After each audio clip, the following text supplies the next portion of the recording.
Ma mère a interdit le 9e anniversaire de mon fils, parce que les enfants de ma sœur ne se sentaient pas assez spéciaux. Alors, on a fait nos valises ce soir-là, et on a disparu. 1 an plus tard, les cousins ont vu à quel point mon gamin était heureux, et ma sœur n'a pas pu le supporter. La crise qui a suivi a brisé la famille. Salut Reddit. Je n'aurais jamais pensé étaler mes drames familiaux en ligne, mais nous y voilà. J'ai besoin de vider mon sac. Prenez votre popcorn, et écoutez ce désastre. C'est pire que ce que vous croyez. Au fait, je suis dyslexique. Désolé si je trébuche sur certains mots. Soyez indulgents, s'il vous plaît. Je suis Owen, 37 ans, homme, entrepreneur général agréé gagnant bien ma vie, assez pour vivre confortablement. Voilà le truc quand on est la bête de somme de la famille. Personne ne remarque que vous portez tout le poids, jusqu'à ce que vous arrêtiez tout simplement. Et à ce moment-là, ils sont trop occupés à vous blâmer. Avant tout, laissez-moi vous donner un rapide contexte, pour que vous compreniez le dysfonctionnement familial. Ma sœur aînée, Kylie, est ce qu'on obtient quand les trophées de participation rencontrent la pure illusion. Elle est maquilleuse freelance, ce qui signifie essentiellement qu'elle fait peut-être 3 mariages par an, et agit comme si elle dirigeait une entreprise du Fortune 500. Elle parle toujours de construire son empire depuis son manoir de banlieue, que le salaire de tech de son mari paie. Tout avec elle est une performance. Je ne la déteste même pas. Honnêtement, cela prendrait bien plus d'énergie qu'elle ne le mérite. Mais j'ai arrêté de la respecter à l'époque où elle a dit à quelqu'un, lors d'un dîner de famille, qu'elle s'était faite toute seule, alors que j'étais littéralement sur une échelle en train d'installer tout son système de sécurité gratuitement. Le manque de conscience de soi était impressionnant. Maman comptait les points comme si elle dirigeait un casino. Chaque petit succès était comptabilisé, mais le jeu était truqué dès le premier jour. Kylie pouvait poster un selfie, et maman agissait comme si elle venait de guérir le cancer. Je pouvais câbler une maison entière, et j'avais droit à un « tu es doué de tes mains, fils ». Papa était pire, d'une certaine manière, parce qu'il faisait semblant de ne pas choisir de camp. La Suisse en short cargo. Il regardait maman faire du favoritisme et restait juste assis là, sauf pour marmonner occasionnellement « allons chérie » quand ça devenait trop évident. Il permettait tout ça, tout en appelant ça du maintien de la paix. Ce schéma a commencé quand nous étions enfants. Je parle de l'époque où j'avais 10 ans, regardant Kylie prendre des cours privés de tennis, pendant que je tondais des pelouses pour 5 $. Maman disait que c'était pour m'apprendre l'éthique de travail, non. Kylie avait besoin de cours pour développer ses talents. J'avais besoin de forger mon caractère par le travail manuel. Drôle comment ça marche. À 15 ans, je faisais des petits travaux pour du liquide sous la table. C'est là que j'ai appris le métier. Ce vieux gars qui m'a embauché, Vince Caruso, bâti comme une bouche d'incendie, pouvait monter un mur plus vite que la plupart des gens ne pouvaient le mesurer. Il m'a appris que les systèmes électriques ne mentent pas. Soit ils fonctionnent, soit ils ne fonctionnent pas. J'ai rencontré ma femme, Anna, lors d'un appel de service. Minuit un jeudi. Son système de sécurité paniquait, et la compagnie d'alarme n'arrivait pas à le comprendre à distance. Quand je suis arrivé, elle m'a offert de la pizza froide, et s'est excusée pour le désordre dans son salon. On s'est marié au tribunal, avec des fleurs d'épicerie et sa colocataire comme témoin. Les photos sont terribles. Le souvenir est parfait. Kylie a épousé Colin dans un complexe à Napa. Vidéaste complet, cocktail signature, un de ses murs de dessert avec genre 14 options, et un hashtag qui rimait. Maman a pleuré, et a dit à tout le monde que c'était le sommet de sa maternité. À mon mariage, elle a pris une photo, et est partie avant même qu'on ne coupe le gâteau. Donc, quand Evan est né, je l'ai tenu dans cette chambre d'hôpital, et j'ai eu ce moment de lucidité cristalline. Mon travail entier est de m'assurer que ce gamin ne se sente jamais comme une note de bas de page dans l'histoire de quelqu'un d'autre. Nous n'avons pas grand-chose, mais nous avons des règles. Ne pas mentir. Ne pas compter les points. Ne pas laisser les gens utiliser la gentillesse comme une arme contre vous. Ma famille fonctionne grâce à de petites faveurs, qui ne sont pas vraiment petites. Installer la sonnette et les caméras de Kylie. Réparer l'ouvre-porte du garage de papa et le connecter au Wi-Fi. Aller chercher des plats à emporter parce que la cliente de Kylie était en retard. Garder les cousins parce que Kylie a une consultation. Au début, je disais oui à tout, parce que c'est ce qu'on fait, non? On maintient la paix, on paie la taxe familiale.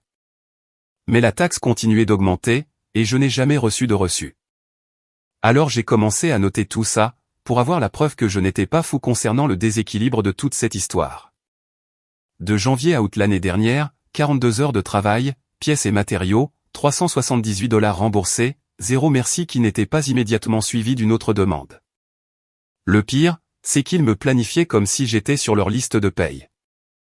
Texto à 7 heures du matin un samedi, tu peux passer à 9 heures. L'ouvre-porte du garage est mort. Pas de si tu es libre ou quand tu as une chance. Juste des attentes directes. Et si je disais que j'avais le match de foot d'Evan, eh bien, tu peux venir après? Ça ne prendra que 20 minutes. Ça ne prenait jamais 20 minutes. Minimum 1 heure, généralement 2 une fois qu'il commençait avec les ajouts du genre pendant que tu es là. Et le match d'Evan était fini le temps que je termine. Il demandait où j'étais pendant son but. Je disais l'urgence familiale. Il hochait juste la tête comme s'il comprenait. Mais ce regard dans ses yeux, comme s'il savait déjà qu'il n'était pas la priorité. Ça me hantait. Maman n'arrêtait pas de dire qu'il réglerait ça à Noël. Puis c'était après le lancement de Kylie. Puis les temps sont durs en ce moment. Pendant ce temps, Kylie se pointe au dîner de famille avec un nouveau kit de maquillage. Mais ce n'est même pas une question d'argent. C'est la supposition derrière tout ça. Notre emploi du temps est négociable. Le leur est gravé dans la pierre. Les besoins d'Evan sont flexibles. Les sentiments de leurs enfants sont comme des droits constitutionnels. Nos limites sont égoïstes. Leurs demandes sont des obligations familiales. L'année dernière, on a essayé de faire une fête d'anniversaire commune pour les 8 ans d'Evan. C'était logique. Maman a dit que les cousins devraient célébrer ensemble. Partager et signifier qu'Evan s'est fondu dans le décor, pendant que les enfants de Kylie dirigeaient le spectacle et avaient un gâteau. J'ai regardé Evan souffler ses bougies. 3 sur 8, parce que les enfants de Kylie voulaient l'aider, et quelque chose en moi a craqué. Evan m'a demandé plus tard si le commun voulait dire pas vraiment le mien. Et Anna a pleuré dans notre salle de bain. Je suis resté devant cette porte, fixant le thermostat intelligent que j'avais installé chez mes parents, et j'ai pensé à leur envoyer une facture pour dommages émotionnels. Je ne l'ai pas fait, cependant. Ça semblait trop petit, et aussi inutile. Pendant ce temps, ils auditaient ma valeur depuis que je savais marcher, mais d'une manière ou d'une autre, c'était juste les standards familiaux. J'étais sur le point de découvrir exactement à quel point ces standards étaient tordus. Samedi matin, la veille du 9e anniversaire d'Evan, je suis passé chez mes parents pour emprunter leur table pliante pour la fête. On avait besoin de suppléments pour la nourriture et les cadeaux. Papa est dans son fauteuil inclinable, faisant sa meilleure imitation d'un meuble. La télé allumée mais en sourdine. C'est son réglage par défaut quand les choses sont sur le point d'exploser. Maman est dans la cuisine en train de faire du café. L'air à cette tension d'avant-combat, où tout le monde sait ce qui arrive. Kylie est là aussi, assise au comptoir, faisant défiler ses emails. Elle lève les yeux quand j'entre, fait ce sourire bizarre, et retourne directement à son téléphone. Maman pose une tasse assez fort pour rendre son point de vue clair. Nous devons parler de demain. J'attends juste. Je laisse le silence faire le gros du travail. Tu vas devoir reporter la fête d'Evan. Quoi? Ai-je demandé. Les enfants de Kylie ont vu les décorations que tu as achetées. Ils sont contrariés. Une grande fête pour Evan en ce moment ne ferait que créer un conflit. Ce n'est pas approprié. Les mots atterrissent comme si quelqu'un avait jeté une brique à travers une fenêtre. Ces 5 gamins, des hot dogs et un gâteau de chez Costco, dis-je, la voix complètement plate. On ne réserve pas Disneyland là. Kylie intervient sans même lever les yeux de son téléphone. Ce n'est pas une question de fête, Owen. C'est une question de sensibilité. Mes enfants traversent beaucoup de choses en ce moment. Ils n'ont pas besoin de se sentir inférieurs. Inférieurs à quoi? Je demande. À la fête d'anniversaire d'un gamin de 9 ans? Ils font face à la séparation, dit Kylie, levant enfin les yeux. Colin a déménagé il y a 2 semaines. Les enfants sont dévastés. Et te voilà en train de planifier cette grande célébration comme si de rien n'était. Je la regarde en clignant des yeux. Donc mon gamin n'a pas d'anniversaire parce que ton mariage s'est effondré? Son visage devient rouge. Ce n'est pas ce que j'ai dit. C'est exactement ce que tu as dit. Maman sort sa voix culpabilisante. Si tu insistes pour continuer égoïstement, alors ne l'amène pas ici après. Nous ne récompenserons pas ce genre de comportement. Récompenser quel comportement? Je demande. Célébrer mon fils? Causer une douleur inutile à tes nièces et neveux. Maman dit, la famille passe avant tout, Owen. Parfois, cela signifie faire des sacrifices. Je me suis sacrifié pour cette famille toute ma vie, je dis. Evan non. Il a 9 ans. Il aura sa fête. Papa se racle la gorge et reste assis là comme une plante décorative. Complètement inutile. Quelque chose se déclenche dans mon cerveau à ce moment précis. Pas de la colère. De la reconnaissance. Je vois tout le schéma étalé comme un plan architectural. Le bonheur de mon enfant est en quelque sorte une menace pour tout leur écosystème. Le calcul est complètement foireux, et l'a toujours été. D'accord, dis-je super calmement. Je vous entends. Je laisse les tables là où elles sont, et je sors.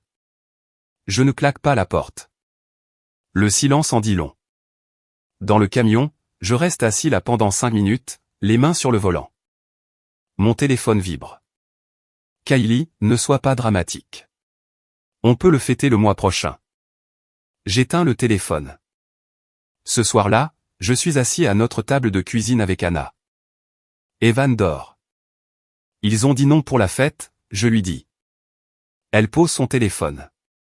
Qu'est-ce que tu veux dire par non? Les enfants de Kylie ont vu les décorations. Maman a dit que si on le fait quand même, on est coupé. Pas de visite, pas de contact familial. Anna reste silencieuse un long moment. Puis, qu'est-ce que tu veux faire?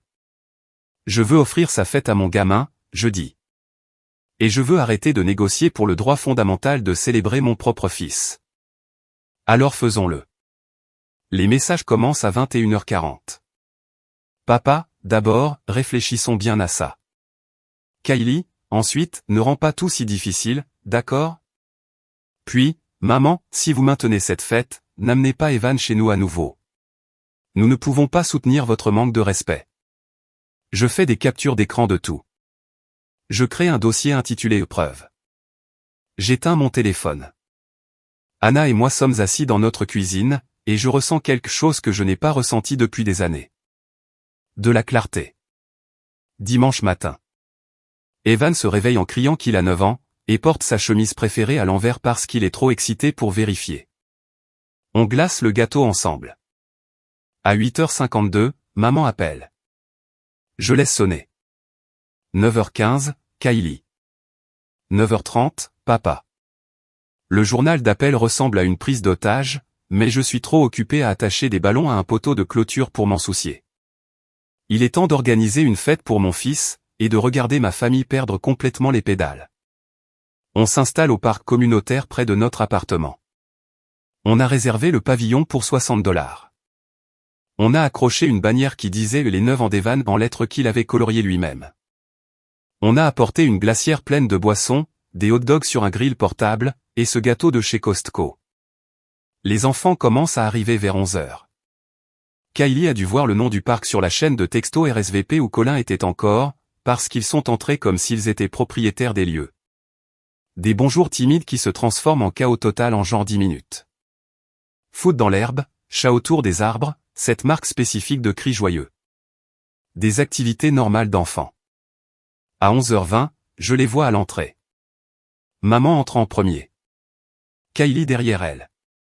Colin traînant avec leurs enfants, l'air d'avoir envie d'être littéralement n'importe où ailleurs. C'était le week-end de garde de Colin, et Kylie l'a obligé à venir pour les enfants. Papa ferme la marche en faisant son numéro de Suisse. Non invité, non informé, complètement imperturbable. Evan court et attrape ma main, ses paumes collantes de glaçage. Je serre sa main en retour.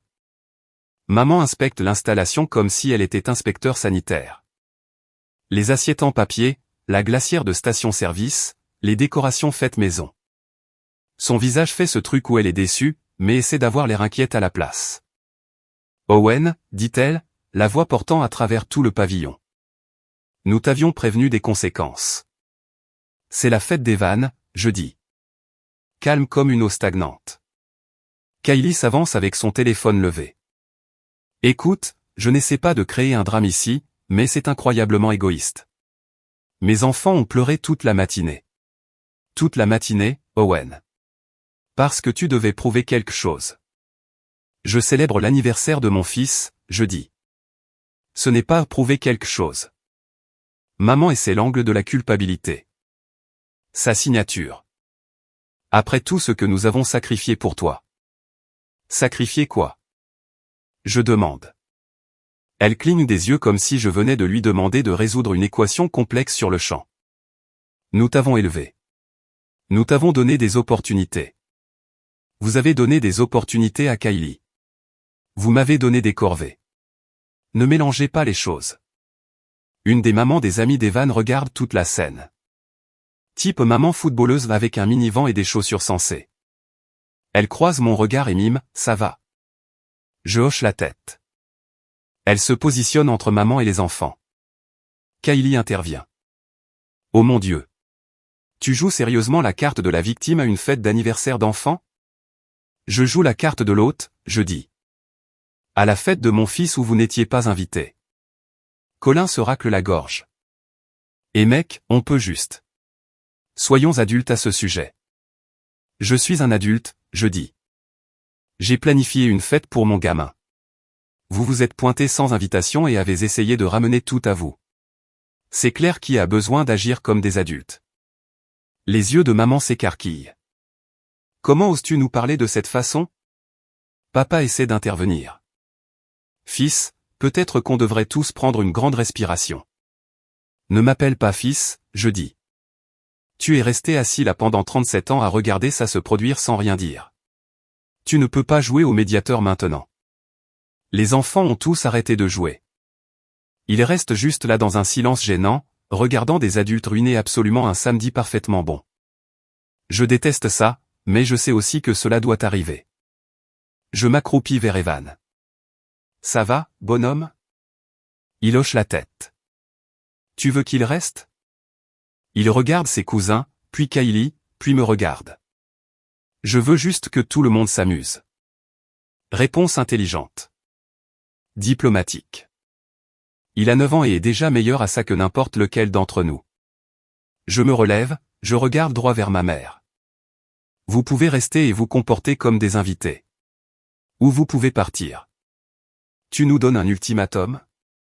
Demande-t-elle, la voix tremblante d'une blessure fabriquée. J'énonce des limites. Si ça ressemble à un ultimatum, ça en dit bien plus sur vous que sur moi. Kylie essaie de s'approcher en tempêtant, mais Colin lui attrape le bras. Elle se dégage. Tu sais quoi? Bien. Profite de ta petite fête. Quand ton fils demandera pourquoi il n'a pas de relation avec ses grands-parents, tu pourras lui expliquer comment ton ego était plus important que la famille. Quand il demandera, je dis, je lui montrerai les captures d'écran de toi menaçant de le couper de tout contact si je célébrais son anniversaire. Je le laisserai décider qui valorisait réellement la famille. Son visage devient complètement rouge. Maman a l'air de quelqu'un qui vient de se faire gifler. Papa fixe juste ses chaussures. Je me tourne vers les enfants. Qui veut des hot dogs? Le pavillon se remplit de cris enthousiastes. Maman reste là, figée. Puis elle craque. Si tu nous tournes le dos comme ça, ne reviens jamais. Nous ne serons pas manqués de respect devant des enfants. Nous ne serons pas soumis au chantage devant eux non plus, je dis. Kylie se filme en marchant vers la sortie, rédigeant probablement déjà le poste de victime dans sa tête. Tu vas le regretter, dit-elle par-dessus son épaule. Je regrette d'avoir gaspillé 42 heures de travail sur toute la domotique de ta maison, je dis. Ça fait en fait plutôt du bien. Kylie part en trombe la première. Maman et papa suivent, offensés. Colin reste en retrait assez longtemps pour dire aux enfants qu'ils peuvent rester, puis s'éclipse.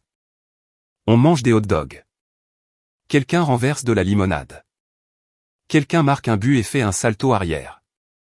La vie redémarre comme si de rien n'était. Quand le dernier enfant part, Anna s'appuie contre moi. Je suis fier de toi. J'expire pour ce qui semble être la première fois de la journée. Colin se pointe environ 1 heure plus tard pour récupérer ses enfants. Kylie est partie sans eux. Il s'excuse. Dit que la séparation devient de plus en plus compliquée. Dit que Kylie part en vrille depuis qu'il a déménagé. Il rit. Un rire triste. Puis il dit quelque chose qui me reste en tête, elle n'arrêtait pas de me dire que tu lui devais ça parce que tu es de la famille. Pour le simple fait d'exister. Comme si tu étais le salaud de vouloir être payé pour du travail qualifié. J'ai commencé à faire les calculs sur ce qu'elle dépensait par rapport à ce qu'elle rapportait, et rien ne collait. Tu es mieux sans elle, je dis. Mon compte en banque aussi, dit-il. Et ma tension artérielle. Ce soir-là, j'ai commencé à réfléchir. Je savais qu'on ne pouvait pas rester dans cet appartement qui est à seulement 15 minutes de leur maison. Pas là où il pourrait simplement débarquer quand il se sentirait en droit de le faire. Pas là où chaque course à l'épicerie risquait d'être une embuscade. On nettoie le pavillon, on ramène notre reste de gâteau à la maison. Ce soir-là, je suis assis sur notre balcon qui donne sur un parking. Et je réalise quelque chose d'important. Nous devons disparaître complètement. Il est temps de devenir des fantômes. On fait nos valises comme si on fuyait une scène de crime. 2 sacs de sport, un sac à dos, les 7 Lego préférés d'Evan. Anna prend nos documents importants. Je prends mon sac à outils et mon carnet de factures. Tout le reste peut être remplacé ou simplement laissé derrière. J'appelle Vince, le vieil entrepreneur qui m'a appris le métier. Je lui dis qu'on a besoin d'un endroit où crècher pour une semaine, peut-être 2. Il ne pose pas de questions.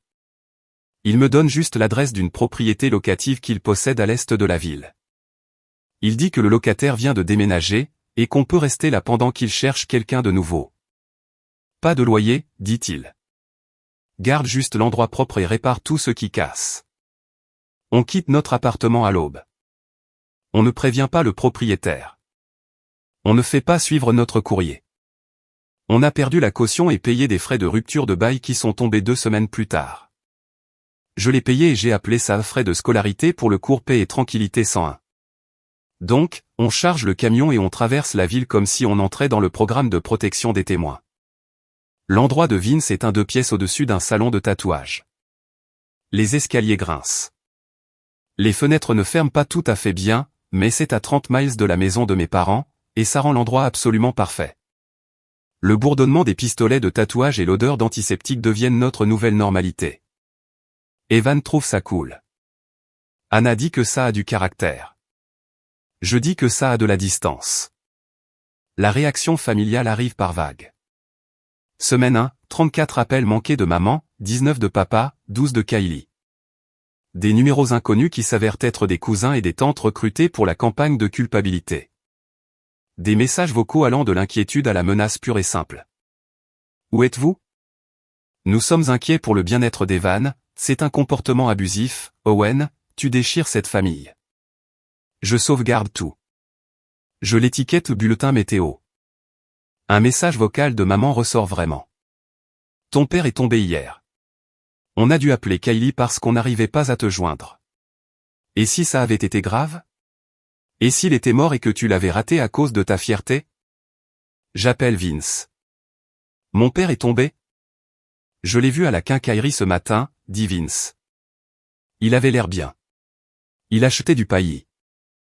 Mentir pour fabriquer des urgences. Un classique.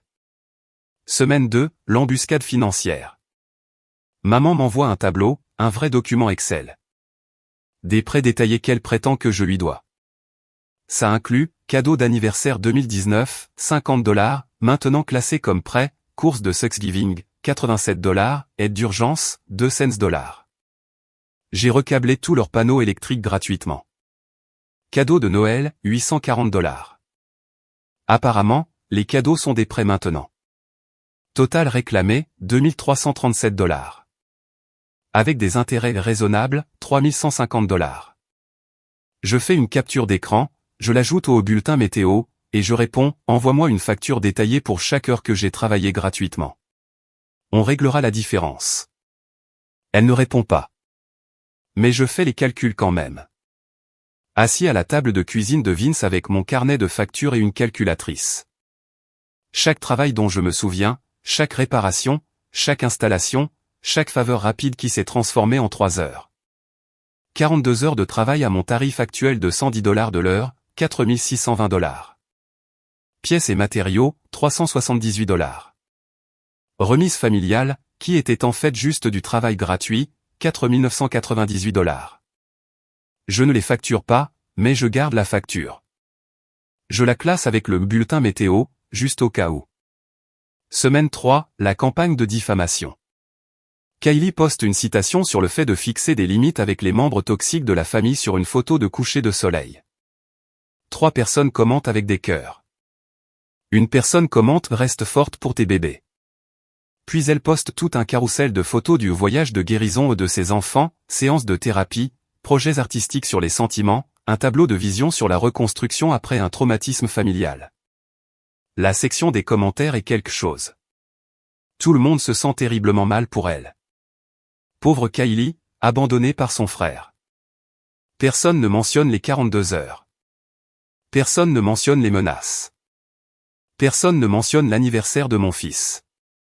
Je reste complètement hors des réseaux sociaux. J'efface les applis.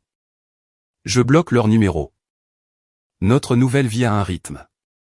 Les matins, j'accompagne Evan à sa nouvelle école à 6 pâtés de maison. Madame Lee tient l'épicerie du coin et commence à donner à Evan des boîtes de jus de pommes gratuites. Votre garçon a de bonnes manières, dit-elle une fois. Ce compliment signifie plus que n'importe quel dîner de famille n'a jamais signifié. Les après-midi, appel de service. J'augmente mes tarifs de $15 et j'arrête de m'en excuser. Je facture un supplément pour le service le jour même. J'ajoute une prime de week-end. Une chose drôle se produit. Les gens paient sans se plaindre, parce que les professionnels facturent des tarifs professionnels. Les soirées, devoirs sur une table pliante que j'ai trouvée sur Craigslist pour $10. Pas de 4 soirs par semaine parce que c'est bon marché et qu'Evan ne se plaint pas. Foot au parc. Je prends tous les travaux de construction que je peux obtenir. J'arrête de me sous-évaluer. Et voilà le truc, une fois que vous arrêtez de faire ça, les autres arrêtent aussi. Je mets aussi en place une nouvelle politique. Quand la famille envoie des textos pour demander de l'aide, j'envoie une réponse standard, ravi d'aider. Le tarif est de $110 de l'heure. Tarif week-end $140. Paiement requis à l'avance via Venmo. Maman répond, c'est ridicule. Papa répond, nous sommes de la famille. Kylie répond avec une capture d'écran d'une liste Yelp pour un autre entrepreneur et un emoji qui rit. Je réponds à tous, super. Embauchez-les. Ils ne le font pas. En novembre, papa appelle à 6 heures du matin. Le système de verrouillage intelligent de la porte d'entrée fait des siennes. Ta mère ne peut pas sortir pour son rendez-vous. Je peux venir mercredi à 15 heures. Le tarif est de $110 plus les pièces. Venmo d'abord. Long silence. Tu fais vraiment ça? Oui. On t'a mieux élevé que ça. Vous m'avez élevé pour travailler gratuitement et accepter des miettes. Je fais bien mieux que ça. Ils raccrochent. Ils embauchent un entrepreneur qui facture $185 et qui apparemment foire l'installation si mal qu'ils ont besoin d'un deuxième gars pour réparer. Ça leur a coûté $340 au total. Maman envoie une photo de la facture avec la légende, voilà ce qui arrive quand la famille abandonne la famille. Je tape genre 6 réponses différentes. Je m'arrête sur, c'est à ça que ressemble le tarif du marché. Elle me bloque. Bien. Pendant ce temps, Evan changeait graduellement, comme une plante recevant enfin de la vraie lumière du soleil après des années coincées dans un placard. Il dort toute la nuit, arrête de se tendre quand mon téléphone sonne, arrête de demander est-ce qu'on va chez grand-mère? Il commence à demander est-ce que Ben peut venir, et on peut prendre une pizza vendredi? La réponse devient oui plus souvent. Pas parce qu'on a soudainement plus d'argent. On n'en a vraiment pas. Mais la taxe émotionnelle a juste disparu. On ne calcule pas constamment comment maintenir la paix ou gérer les sentiments des autres. On vit, tout simplement. Nous avons commencé 2 fonds, un étiqueté urgence et un étiqueté l'université d'Evan. On les alimente avec les pourboires et les petits boulots. $5 par-ci, 20 par-là. Parfois Anna récupère du travail de retouche pour les voisins et y met l'argent liquide. Les chiffres augmentent, lentement au début, puis plus vite. Ennuyeux et sacré à la fois. Je deviens bien meilleur pour estimer les travaux, pour repérer les ajouts imprévus, pour dire c'est un frais supplémentaire sans sourciller. Une cliente essaie le coup de la culpabilité familiale sur moi. Dit que son neveu entrepreneur facture bien moins. Je lui dis d'embaucher son neveu. Elle rappelle 2 jours plus tard, paie mon tarif sans négocier. Le mot se répand. Je suis le gars qui arrive à l'heure, répare les choses correctement du premier coup, et ne ment pas sur les délais ou les coûts. Les affaires reprennent. Tout n'est pas facile, cependant. Février, le camion a besoin de travaux de transmission, 1240 $. On est assis dans la salle d'attente du mécanicien, on reçoit le devis, et je sens cette vieille panique monter. Mais Anna me serre la main et dit, on va trouver une solution. On puise dans le fond d'urgence, on mange des nouilles instantanées pendant 2 semaines, on saute le cinéma. Evan demande si on est pauvre. On est prudent, je dis. Il y réfléchit. Prudent, ça sonne plus intelligent. Quoi qu'il en soit, en mars, je tombe sur Kylie chez Target. Elle est dans le rayon cosmétique en train de remplir son panier de maquillage alors qu'elle n'a pas eu de réservation depuis des semaines. Elle me voit. Fait ce visage faussement surpris. Oh mon Dieu, Owen, je ne savais pas que tu faisais tes courses ici. Où d'autres ferais-je mes courses? Je demande. Je veux juste dire. Laisse tomber. Elle regarde mon chariot. Bottes de travail, attache rapide, pile. Toujours dans le truc d'homme à tout faire? Toujours dans le truc de maquilleuse à temps partiel? Je rétorque. Son visage devient nucléaire. Je construis une entreprise. Je construis une vie. L'un a des revenus, dis-je. Elle a l'air d'avoir envie de me lancer un panier à la tête. Au lieu de ça, elle dit, tu sais, maman a eu une frayeur de santé le mois dernier. Personne n'a pu te joindre parce que tu as bloqué tout le monde. Et si ça avait été grave? Alors je l'aurais appris aux funérailles, je dis, avec tous les autres qui n'étaient pas sur la liste approuvée. Elle me fixe comme si je venais de me faire pousser une 2e tête. Tu as changé. Non, je dis. J'ai juste arrêté de faire semblant que le coup en valait la peine. Elle s'éloigne sans ses paniers. J'achète mes bottes et je rentre à la maison. Les textos continuent d'arriver cependant, de différents numéros, différentes tactiques à chaque fois. Testant les points faibles. De maman, ton père va avoir 65 ans. De papa, Evan nous manque. Ce n'est pas juste pour lui. De Kylie, quand vas-tu arrêter d'être mesquin? Je ne réponds à exactement aucun d'entre eux. Silence radio complet. Blackout total. Voici ce qu'ils ne comprennent pas. Je ne fais pas un point. Je n'attends pas d'excuses. J'ai juste fini. Pas fâché. Pas blessé. Juste fini. Comme un livre que j'ai fermé. L'été arrive. On emmène Evan à la piscine communautaire chaque samedi. 3 $ l'entrée, on apporte nos propres collations, crème solaire du magasin à 1 $. Il apprend à plonger du plongeoir. Anna lit des livres sur une chaise longue. Je flotte sur le dos et je ne pense à absolument rien. Ça ressemble à la victoire. En août, la conseillère scolaire d'Evan appelle. Mon estomac se noue jusqu'à ce qu'elle dise, je voulais vous dire que la régulation émotionnelle d'Evan s'est considérablement améliorée. Quoi que vous fassiez à la maison, ça marche. Je suis assis dans mon camion à l'extérieur d'un chantier, et je ressens juste du soulagement. On parle à peine à mes parents. Ils envoient des cartes de vœux, Thanksgiving, Noël, Pâques. Chacune a un sous-entendu passif-agressif sur le pardon, les secondes chances et comment la famille devrait passer avant tout. On décline avec une phrase à chaque fois, merci. Nous avons d'autres projets. Ils envoient des photos de pyjamas assortis et de tables coordonnées. On porte des chaussettes dépareillées et on mange de la pizza directement dans la boîte, et Evan s'endort entre nous. Une nuit d'octobre, Anna demande, est-ce qu'il te manque? J'y pense vraiment. Vraiment. L'idée de me manque, je dis. La version que j'espérais toujours qu'il deviendrait. Mais les vrais eux? Non. Ne pas être le domestique ne me manque pas. Me demander quand la prochaine embuscade arrive ne me manque pas. Une année entière s'écoule. Calme. Pas d'explosion. Juste la lente accumulation de jours meilleurs. Puis Evan a 10 ans. 2 semaines avant le 10e anniversaire d'Evan, il pose la question que j'attendais. Je peux inviter mes cousins à la fête? Tu peux inviter qui tu veux, je dis. Ils pourraient ne pas venir. Il écrit leur nom quand même. Juste après Ben et Eden, et Pêche dessine de minuscules ballons de foot à côté de chacun. On prévoit la même installation, même pavillon du parc.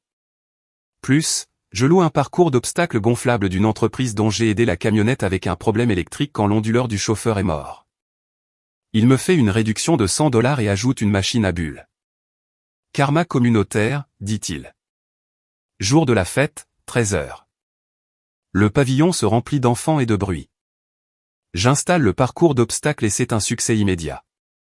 Des enfants qui crient, rient, s'écrasent sur les murs gonflables et rebondissent tout de suite pour en faire plus. À 13h11, Kylie arrive avec ses enfants. Pas de maman, pas de papa. Les enfants ont l'air incertains pendant genre 8 secondes, puis voient le parcours d'obstacles et oublient d'être stratégiques. Evan tend une boîte de jus à son cousin. Tu peux y aller en premier si tu veux. Le cousin sourit. Cool. Toi d'abord. C'est ton anniversaire. 10 minutes plus tard, j'entends, les fêtes d'Evan sont vraiment amusantes. D'un cousin à un autre. Kylie l'entend, se raidit, puis lance assez fort pour que les parents à proximité entendent, ça doit être sympa d'avoir une attention sans fin. Une larme, un demi-tour rapide, et elle marche vite vers le parking. Maman la poursuit. Les enfants continuent de jouer comme si de rien n'était. Ça aurait pu être aussi simple tout le temps.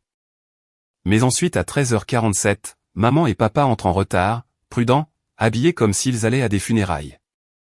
Ils se tiennent au bord en regardant le chaos comme des anthropologues. Maman s'approche de moi. On peut parler?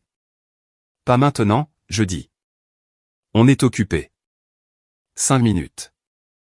Non. Elle cligne des yeux. Pardon? Tu n'es pas le personnage principal ici, je dis. Evan l'est. Soit tu rejoins la fête, soit tu pars. Ce sont tes options. Elle a l'air de quelqu'un que je viens de gifler. Papa lui prend le bras. Allez, profitons juste de la fête, chérie. Ils s'assoient à une table de pique-nique. N'interagissent pas vraiment beaucoup. Prennent quelques photos. Partent après le gâteau sans dire au revoir. À 14h30, Kylie me coince près de la glacière, bras croisés, faisant ce faux regard inquiet. Alors, c'est ta vengeance, dit-elle. Exclure la famille de l'étape importante de ton fils. Je n'ai exclu personne, je dis. J'ai invité les cousins d'Evan. Ils sont venus. Tu es là. C'est de l'inclusion. Maman et papa sont blessés. Maman et papa ont menacé de couper le contact avec mon fils si je célébrais son anniversaire l'année dernière. Ils peuvent vivre avec cet inconfort. Tu ne vas jamais laisser passer ça, n'est-ce pas? Pourquoi le ferais-je? Il le pensait. Je me suis ajusté en conséquence. Elle essaie un angle différent. Qu'est-ce que tu veux de nous? Rien, je dis. C'est tout le point. Je ne veux pas de votre version de la famille. Je suis bien. Tu es amère. Non, je dis. Je suis libre. Ce soir-là, mon téléphone explose. Des messages allant du passif-agressif à l'ouvertement hostile. Je balance une capture d'écran assemblée sur le fil de discussion familiale, les menaces d'annuler les 9 ans d'Evan, puis je le mets en sourdine. Pas de réponse après ça. Tu as humilié ta mère, tu détruis cette famille, nous ne te pardonnerons jamais, ne prends pas la peine de venir aux funérailles. Je les lis tous. Je les sauvegarde dans le bulletin météo. Je vais au lit. 2 jours plus tard, Vince Caruso appelle. Tu es occupé? Ça dépend. J'ai un travail pour toi. Un gros. Client corporatif, immeuble de bureau au centre-ville. Révision complète de la sécurité et de l'automatisation. Il cherche un entrepreneur fiable. Je t'ai recommandé parce que tu fais du bon travail et que tu n'arnaques pas les gens, dit-il. Aussi, parce que je prends ma retraite et j'ai besoin de quelqu'un pour reprendre mes clients commerciaux. Le travail paie 18 000 $. Le client est un cabinet d'avocats, respectable, établi, le genre d'endroit qui ne chipote pas sur les factures. Je commence le lundi suivant. 20 mois plus tard. Voici ce qui est arrivé à tous ceux qui disaient que je regretterais d'être parti. Le mariage de Kylie s'effondre complètement. Il s'avère que lorsque vous perdez votre support technique et votre entrepreneur gratuit, vous commencez à chercher un remplaçant. Kylie a apparemment décidé que ce devrait être Colin. A commencé à exiger qu'il gère tout ce que je faisais avant. Installer l'équipement domotique, réparer les appareils, passer des câbles Ethernet. Colin est ingénieur logiciel, pas entrepreneur. Chaque projet tourne mal. Chaque échec se transforme en dispute. Elle dit à tout le monde qu'elle se concentre sur son entreprise. Pendant ce temps, Colin demande le divorce, citant des différences irréconciliables et une infidélité financière. Il s'avère que Kylie cachait des dettes, beaucoup de dettes. Carte de crédit maxée pour des fournitures de maquillage qu'elle n'a jamais utilisées. Un espace studio qu'elle a loué pendant 6 mois, qui n'était littéralement qu'une chambre d'amis dans la maison de quelqu'un. Des séances de photographie professionnelle pour un portfolio qui ne lui a rapporté aucune réservation. Tout le rêve de maquilleuse était financé entièrement par de l'argent emprunté et le salaire de Colin. Quand il obtient l'accès au compte lors de la procédure, il trouve 38 000 $ de dettes cachées. La maison est mise en vente. Kylie emménage dans un condo et commence immédiatement à dire aux gens qu'elle simplifie pour se concentrer sur l'art. Traduction, elle ne pouvait plus payer l'hypothèque. Son entreprise s'assèche aussi. Les mariés parlent.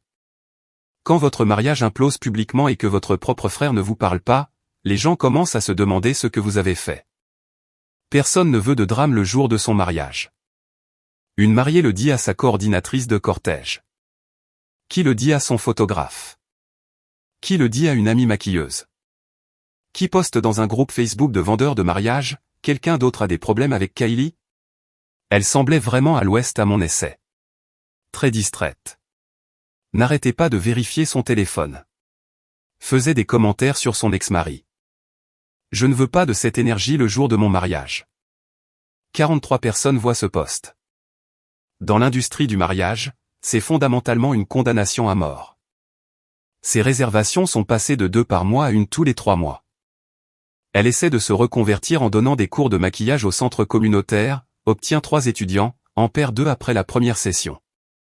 Je l'apprends parce qu'elle m'envoie un texto à 2 h du matin un mercredi, clairement émotive et ne réfléchissant pas droit. C'est de ta faute. Tu as monté tout le monde contre moi. Tu as empoisonné toute la famille. Je réponds, je n'ai rien eu à faire. J'ai juste arrêté de te couvrir. Le plan de retraite de maman et papa s'effondre complètement. Ils comptaient déménager chez Kylie, la grande maison avec le jardin et la suite d'amis. Quand le mariage de Kylie explose et que la maison est vendue, ce plan s'évapore tout simplement. Ils essaient de réduire leur train de vie, mais le marché est brutal. Leur maison a besoin de travaux que je faisais gratuitement. Les nouveaux acheteurs veulent que les choses soient réparées. Les devis professionnels arrivent à 14 000 $ pour les réparations de base. Ils essaient de négocier. Les acheteurs partent. 3 autres ventes potentielles échouent pour la même raison exacte. Ils vendent finalement à perte de 30 000 $ et emménagent dans une maison de ville à 40 minutes de là. Selon ma tante Hélène, ils détestent ça. Trop petit, trop bruyant, pas de place pour que les petits-enfants visitent. Ils me blâment, évidemment. Papa appelle en mars, pas pour s'excuser, pour discuter des options. Ta mère et moi avons pensé à la vie multigénérationnelle, dit-il. C'est logique financièrement. On pourrait mettre nos ressources en commun. Traduction, on peut emménager chez vous? Notre endroit a 2 chambres, je dis. Il n'y a pas de place. Vous pourriez chercher quelque chose de plus grand. On contribuerait au loyer. Avec quel argent? Silence. On est bien où on est, je dis. Vous trouverez une solution. Il raccroche. La famille élargie se fracture. La plupart des gens choisissent leur camp. Un nombre surprenant choisit le mien. Tante Hélène dit qu'elle observait la dynamique depuis des années et est soulagée que quelqu'un l'ait enfin dénoncé. 2 cousins me contactent pour dire qu'ils ont vécu des situations similaires. Un oncle que je connais à peine m'envoie 200 balles avec une note qui dit « Pour le fonds universitaire d'Evan ». Ceux qui choisissent maman et Kylie. Ils arrêtent de me contacter après environ 4 mois, quand ils réalisent que je ne reviens pas. Juste le silence. La campagne de diffamation se retourne contre eux aussi. Maman essaie de rallier la communauté de l'église. Me peint comme le fils ingrat qui a abandonné sa famille pour rien, mais elle fait l'erreur de le faire lors d'un repas partage où Madame Lee est là, la dame dont l'épicerie a été cambriolée et dont j'ai installé le système de sécurité gratuitement à 23 h un samedi. Madame Lee était là pour déposer des plateaux pour le repas partage de l'église de sa sœur. Elle se lève et dit, « Ce garçon a plus d'intégrité dans son petit doigt que la plupart des gens n'en ont dans tout leur corps. » Demandez-vous peut-être pourquoi il est parti. 4 autres personnes hochent la tête. Maman Parto n'est pas retournée à cette église depuis. L'entreprise de maquillage de Kylie coule complètement. La réputation compte dans ce monde. Et quand votre propre frère ne vous parle pas, quand votre mariage explose publiquement, quand les mariés commencent à chuchoter au salon du mariage, les gens remarquent. Quelqu'un m'envoie une capture d'écran d'un fil de discussion sur un forum de mariage. Quelqu'un a reconnu le nom de Kylie sur une liste de vendeurs et a posté pour demander si quelqu'un l'avait utilisé. Les commentaires sont brutaux. Ces dernières réservations s'annulent. Le bruit court qu'elle est difficile, peu fiable, cher pour ce qu'on obtient. Le téléphone arrête de sonner. Evan s'épanouit. Il a 11 ans, puis 12. Plus grand qu'Anna maintenant. Tableau d'honneur. Équipe de foot itinérante. Des amis qui viennent et mettent le bazar chez nous. Et j'aime chaque seconde de ça. On économise assez pour de vraies vacances. On conduit jusqu'à la côte. Evan se tient dans les vagues jusqu'aux genoux et dit, « Papa, c'est le meilleur jour de ma vie. » Anna prend une photo de lui et moi debout dans l'eau, le soleil se couchant derrière nous, tous les deux souriant comme des idiots. Cette photo vit sur notre frigo maintenant, juste à côté de son certificat du tableau d'honneur et du calendrier du compte à rebours d'anniversaire. Je ne suis plus le fils solidaire qui faisait du travail gratuit. Je suis le gars qui est parti et a construit quelque chose de mieux. Je suis devenu le fils décevant, ce qui est bon pour moi. Au moins, je suis heureux et j'ai l'esprit tranquille. YouTube vient de sortir cette nouvelle fonctionnalité Hype. Si vous êtes accroché à cette histoire, écrasez ce bouton Hype. Ça dit à YouTube, cette vidéo mérite d'exploser, et ça fait venir des histoires encore plus folles.